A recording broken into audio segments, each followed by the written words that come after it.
Hi friends and welcome back to another video. Today it is day 19 on hashtag ASR 99 Days Data Science Challenge, and in this video we are going to look at for loops in Python. For loop is used to iterate over a sequence of list, a tuple, a dictionary, a set, or even a string. So let's see how it works. So to use for loop we use the keyword for. Let's create a list. Let's say A equals panda, crocodile, and a dog. So let's use a for loop to iterate over this list A. So for, let's say, I in A, print I. So our for loop has iterated in this list A and returned the each and every element in this list. Now let's see how for loops work for a string. Let's say b equals a of 1, which is the second element, that is croc in our list A, and for I in b,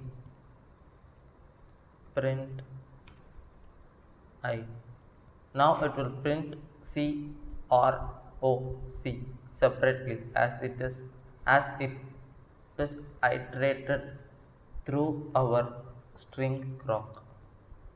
Here we got it.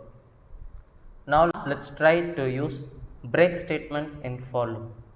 Let's say let's take our element, let's take our list A, and for I in A, print I,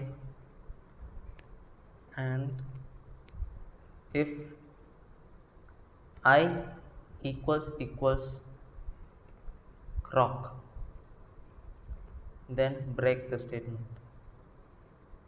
Now we got only panda and croc. When this condition becomes true, the iteration has been breaked. Now let's see how else statement can be used in for loops. For I in A and print I, else print the loop has been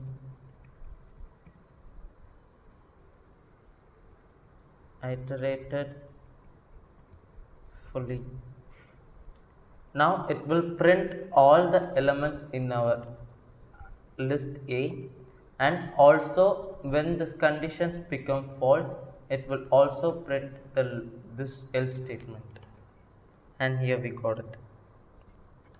Now let's see how we use range function in for loop.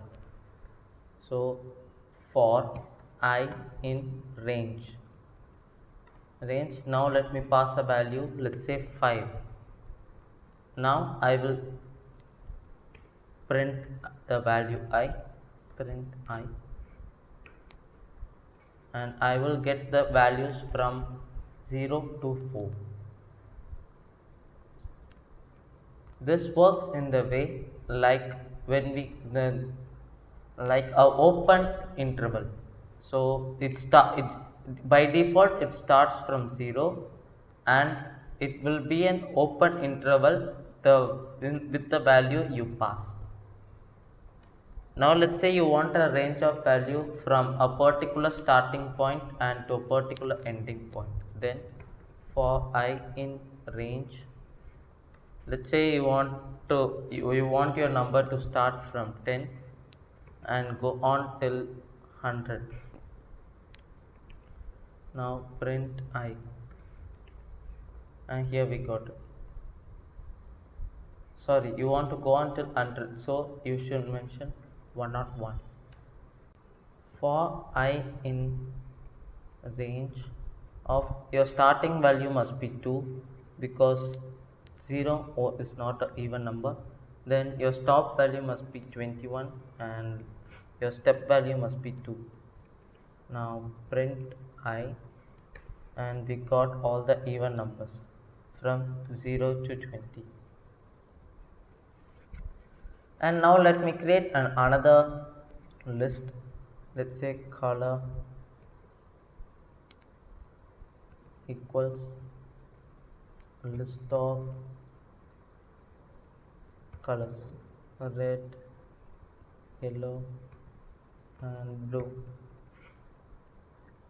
Now I want to iterate two lists simultaneously. So I would do that by using for I in A, and I will use another keyword, another variable for, let's say, J in color, print I comma J. And when I print this, I get panda red, panda yellow, panda blue, and croc red, croc yellow, croc blue, dog red, dog yellow, and dog blue. This is nothing but we have just iterated through both the loops, both the list color and our list A simultaneously, and so we got our result. And when we print J comma I, we get red panda, yellow panda, blue panda, and the similar case. So if you want to change your output in the opposite way, we can change it here in the print value rather than changing the order of our for loops here. And yeah, I hope you guys understood what is for loop. And thanks for watching. Like the video, leave a comment down below, and let's meet on day 20.